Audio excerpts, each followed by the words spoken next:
over the rainbow, where dreams are better than life. There's nobody to save. I sit alone with my head through the sky. Yes, I'm wondering, never asking why. I just see inside, see inside.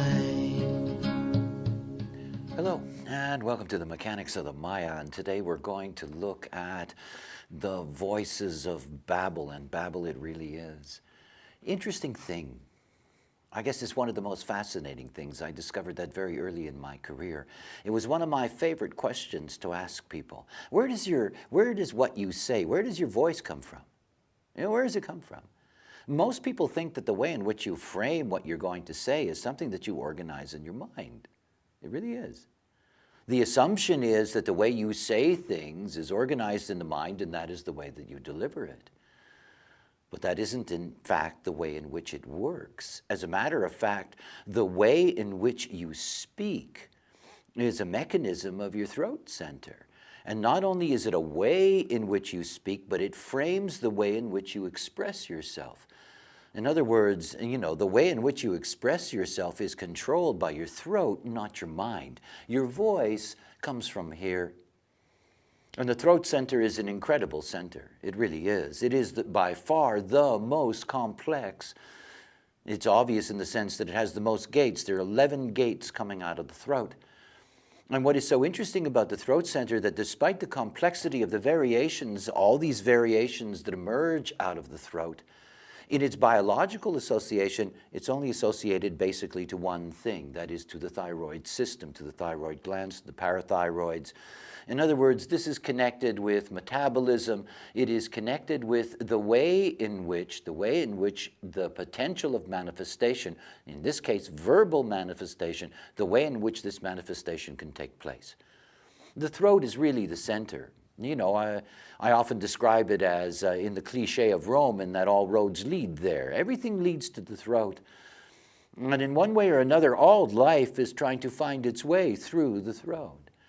One of the most interesting things about what it is to be us, that is what it is to be a nine-centered being, is that the perfection of our process, that is unique differentiation, moves us towards the ability of being able to express unique outer authority. In other words, to be able to express our experiential wisdom through our unique voice. Now think about something that's even more interesting than the fact that the way in which you frame what you conceptualize is controlled by your throat, but think about the fact of what happens to you when you meet another person. You know, when you meet another person, the likelihood is, because the throat has 11 gates, most people have gate activations in the throat. Most people have their own combination of what is, in essence, their voice. And yet everything about human design is understanding that we are as much imprint as we are receptor. As a matter of fact, we're more receptor than we are imprint. We are open to all of these other possibilities of being conditioned to the way we speak. Imagine being conditioned by somebody else, that they change the way you express yourself because you end up speaking out of a different side of your mouth. You know?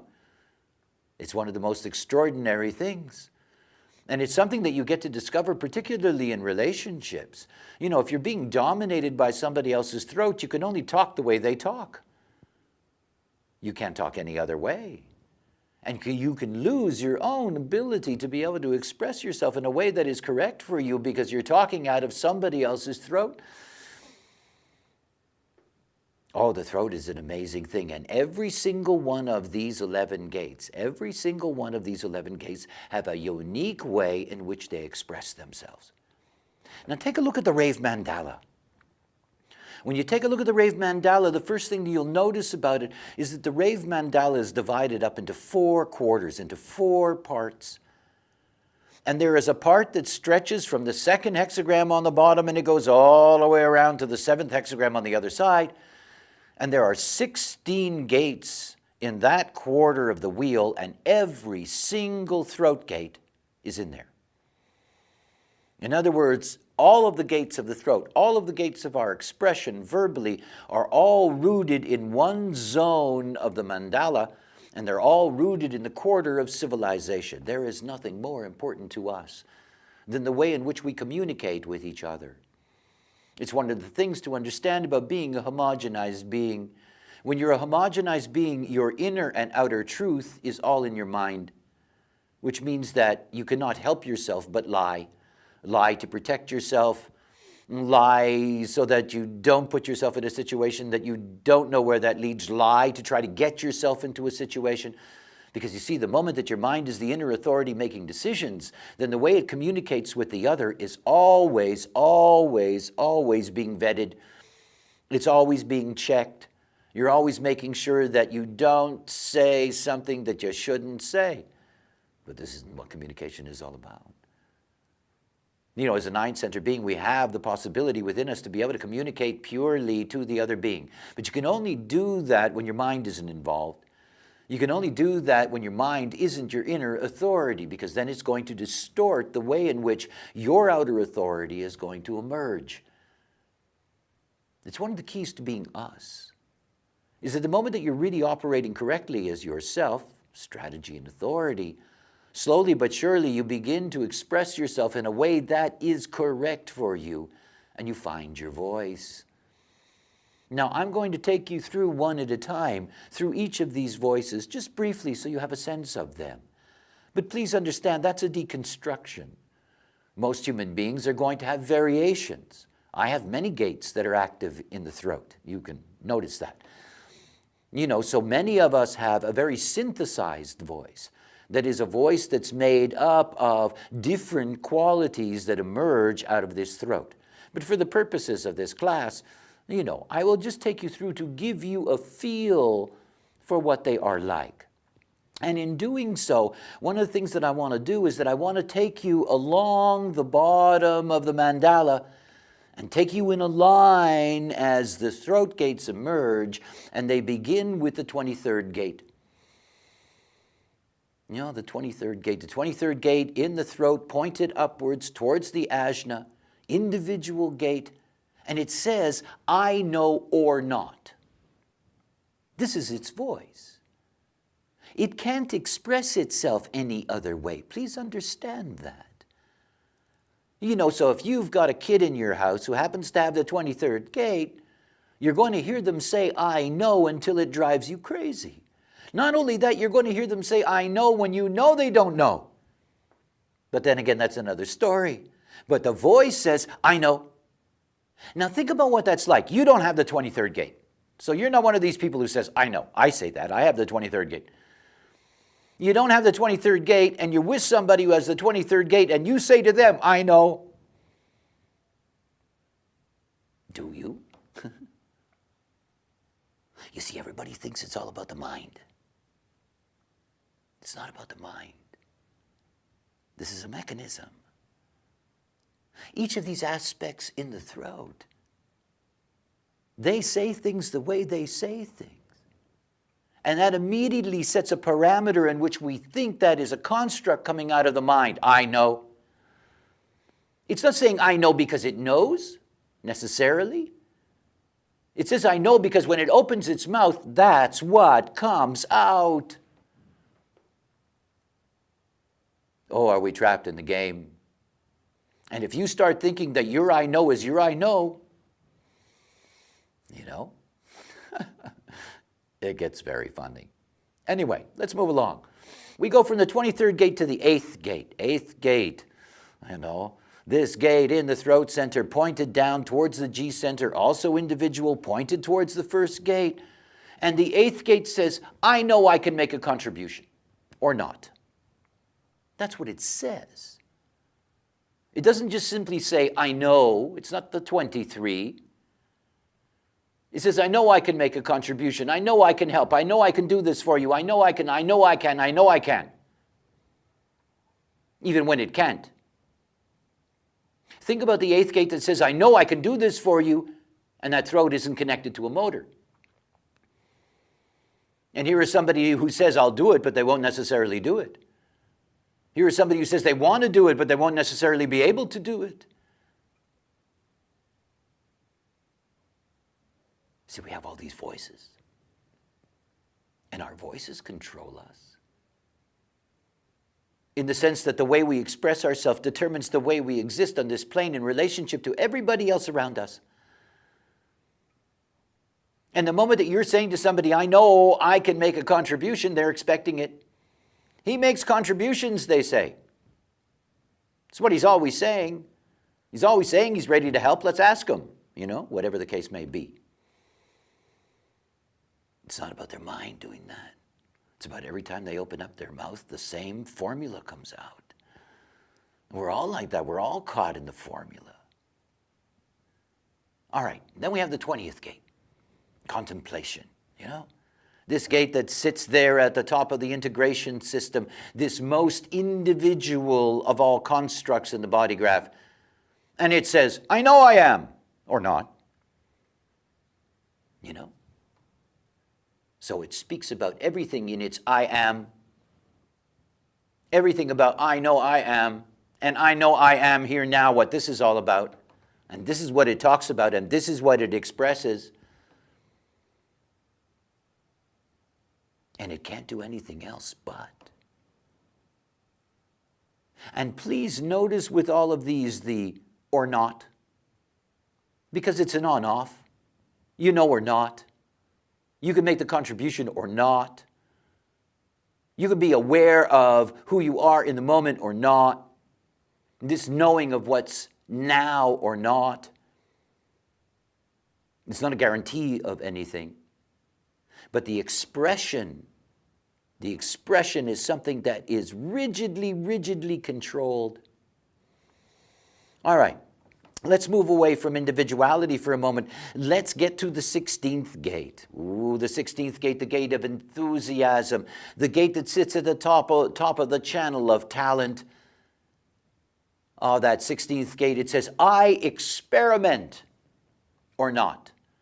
In essence, it's I identify or not.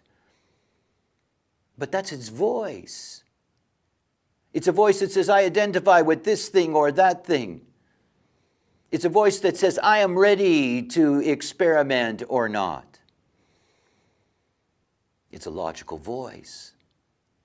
It's a logical voice. It's interesting when you look at the throat and you see the voices that are there, the logical voices, abstract voices, the individual voices, only one tribe.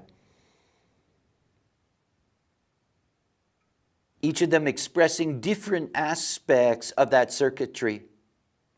So if we move from the 20 to the 16, we get to the 35. We get to progress. We get to the other side of the body graph, the 16, that's sitting on the left side at the top there, the 35 sitting on the other side, on the right side at the top. And of course, the 35 being abstract. And the 35 saying, I experience or not. That is, I feel or not. This is a voice of expressing feelings, of expressing change, of expressing crisis, of expressing the human experiential way. We have unique voices. Unique. And you see, the incredible thing about it is that your unique voice establishes who you are in relationship to the other. Because how you express yourself is how you are recognized. That 35 that says, I experience or not. Or the 16 that says, I experiment or not. These are collective voices. And it means they're collective voices that are always in relationship to the other. The 35 will tell you about how it experienced or what it felt about its relationship to the other. The 16 will identify something in the pattern of that relationship. In other words, the voices operate within the mechanisms of the circuitries that they represent. When we go from the 35, we get to the 45. We get to the only voice that the tribe has, its only voice, and it says, I have or not. I have to do this, I have to do that, I have to do this, I have to do that. Or I don't have to do this, and I don't have to do that. And I have to have, or I don't have to have. I want you to understand something, how profound it is to be controlled by a voice. See, if you've got the 45th gate, you got a possessive voice. It's mine, possessive voice.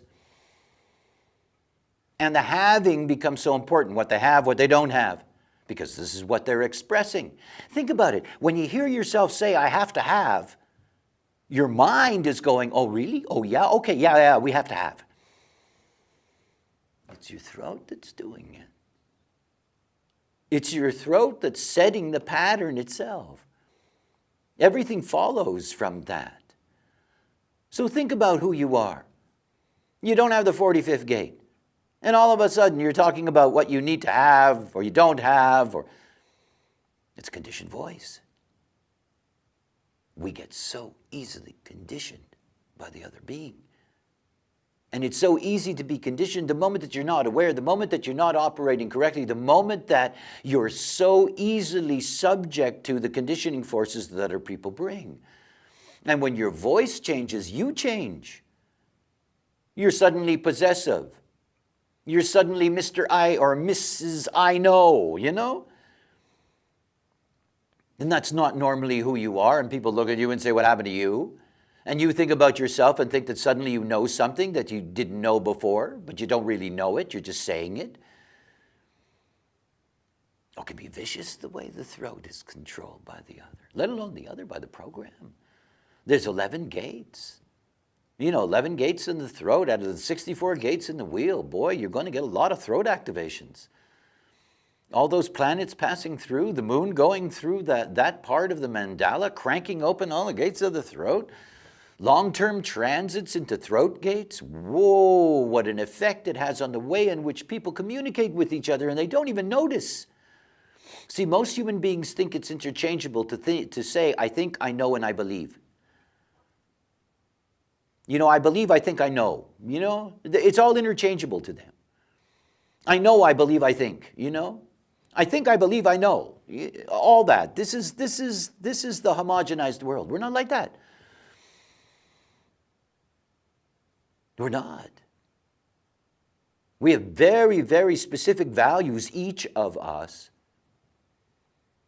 And you see, when a human being is being conditioned and their voice is being switched from one thing to another, they don't think anything about it because they don't notice. Because they think they have all those voices, because they think they make them up in their mind. They think they decide in their mind whether they know or think or believe. What a joke.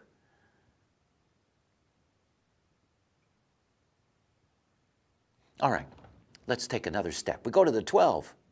We complete the 4 individual gates in the throat. There are 4 gates of I know in the throat. 4 gates. There are 3 for the logic, 3 for the tribe, 3 for the abstract, 1 for the tribe.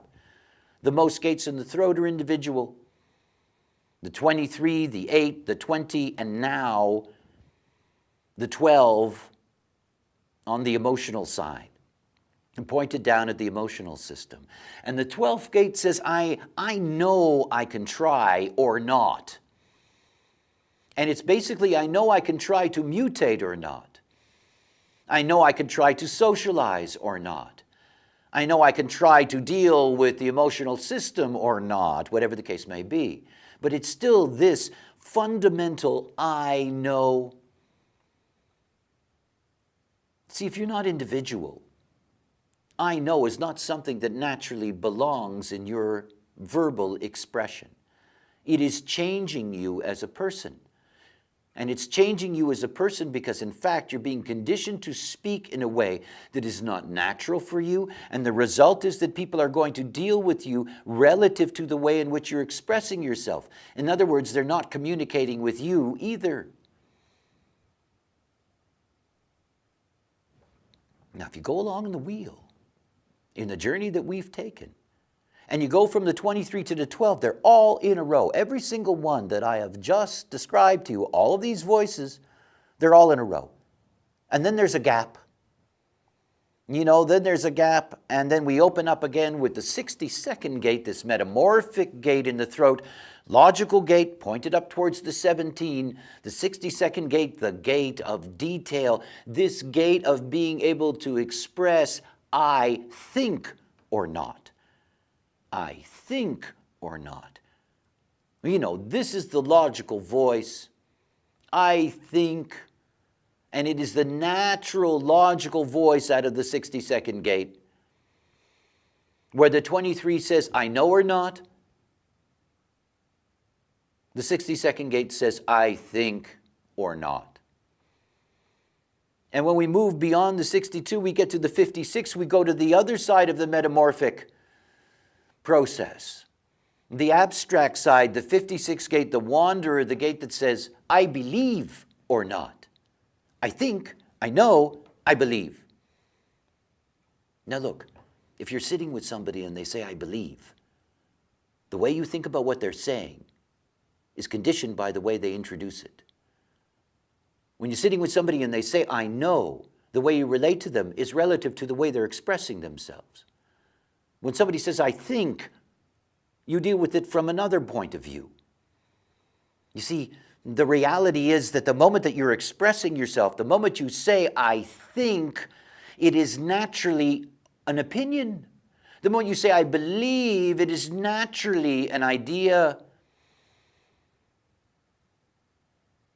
See, the moment that you express yourself through any of these throat gates, you establish who you are to the other. Is it really you? Are you talking? Well, you know, that's the whole point. It's really something to be aware of. All right, we get to the final two. We get to the 31. We get to the 31 and 33. These two throats below, in essence, the 62 and the 56. The 31, the logical gate in the throat, pointed downwards to the G. The gate of influence, the gate of I lead or not. This is the voice that says I lead or not. It's not the eighth gate that says I can make a contribution or not. I know I can make a contribution. This is I lead or not. And then we get to see that the way in which logic operates is that logic is, you know, I think, I experiment, and then I lead. You know? This is the logical process in the throat. These are the voices. When you get to the other side, when you get to the 33rd gate and you get to retreat, you get to the abstract process pointed down towards the 13th gate, this roll gate in the G center. And the 33rd gate says, I remember or not. I remember or not. You know, the logic is about the future. I lead or not. The abstract is about the past. I remember or not. Individuality is existential. I am ready. I know I'm ready to make a contribution now or not. Our voices. But you know, this is not a random selection panel. Look at your design. Look at your chart. Look at your throat. And look at the gates in your throat. And see your voices. And notice very, very clearly which voices aren't yours. Because when you hear them come out of your mouth, you know you're being conditioned. I mean, I don't have any abstract voices at all. And I'm very limited in the abstract that I have in my design. I am not somebody that says naturally, I believe. I don't. And on those rare occasions where I can hear that come out of my mouth, I just look around and see, who's doing that to me? You know, because that's not me. I'm not a believer, I'm a knower. You know, that's me. I've got 3 knowing voices. You know, that's the dominant expression. And the moment that I'm expressing myself in a way that is not natural to me, I'm not, I have to have or don't have. I'm not, I can make a contribution. I'm not things in the throat that would change my nature. Change my nature. See, to be unaware, to be homogenized, you are taken so far away from who you are. I mean, it's one of the main themes for me in sharing this with you today, is to show you levels of conditioning that are so profound that take you so far away from yourself, that are so obvious and simple on the surface, so you can see it. You know, the moment that you see the gates that you have in your throat, and the moment that you have enough attention to notice when you're speaking in keynotes that don't belong to you, you're going to have yourself a nice little epiphany, because you're going to realize, oh my goodness, other people speak through me. They take away my voice. They change who I am. They change the way I express things. They say things in a way that I am not really capable of dealing with. If you're saying I know and you're not designed to be a knower, you got a lot of problems. You're not going to be able to explain your knowing. You can't. It can be deeply embarrassing. Your voice, well, it belongs to you. See, when you look inside of the body graph and you look at its mysteries, you get to see there's so many ways in which we are conditioned. And you begin to grasp so obviously that it's not possible for the mind to be able to resolve this. It's not possible for the mind to be able to handle it, to be able to deal with it, to do anything with it. It's not possible. You just can't. The only thing that you can do is you can change everything. You change all the rules. You take the power away from the mind to make your decisions. And the moment you do that in your strategy and authority, you open up the possibility for your natural voice to emerge, because it will. When you're operating correctly, you're going to express yourself correctly. The advantage of any kind of knowledge is that the moment that you give your passenger consciousness the ingredients of the way in which things operate, as you move more and more correctly in your process, that very recognition changes the way in which you deal with the world. It just does. It allows you quickly to recognize the manipulative and conditioning forces that are around you. But your voice, you know, your voice is something that is sacred. Truly, it's sacred. It's your voice. And as I said, beware of the fact that it is a complexity that you have to deal with. You know, it's not just simply a matter of, you know, having one specific voice, some people will, you know, that you can really focus on. I have 3 individual voices. I have one logic collective voice. I have one abstract collective voice. So in essence, there are these 5 different strains that operate in the way in which I communicate. And I use each of them in different situations, but they're my voices. So each of the 5 voices represent, you know, I remember, you know, I think the details, and then I have the 3 individual voices other than the 8. And I use them as I teach, but they're my voices. You know, I'm not speaking out of an alien frame that changes the value of what is inside in terms of the way in which the expression works. See, it's so funny that most people, in the way in which they communicate in the world, they're in fact cutting themselves off. They're cutting themselves off from the other. They're never really being seen for who they are, because they're not communicating based on what they are. So take a look. It's something to see. And something else just to keep in mind. If you have an undefined throat, and there are certainly enough people that do, it means that that throat of yours is under enormous pressure. The pressure is the pressure on when it is, you know, easy for you in that sense to be able to express yourself. You have to wait in that sense for definition. If you have an undefined throat, one of the most important things to understand about communicating is that you can never communicate first. It puts enormous pressure on the thyroid.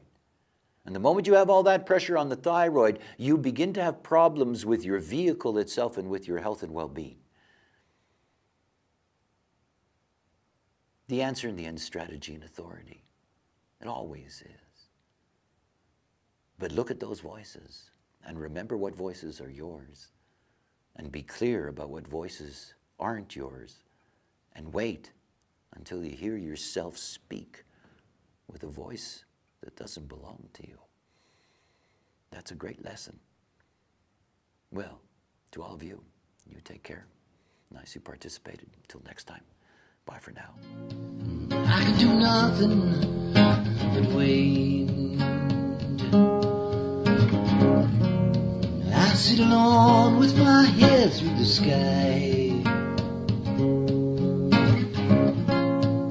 Yes, I'm wondering, never asking why. I just see inside, see inside.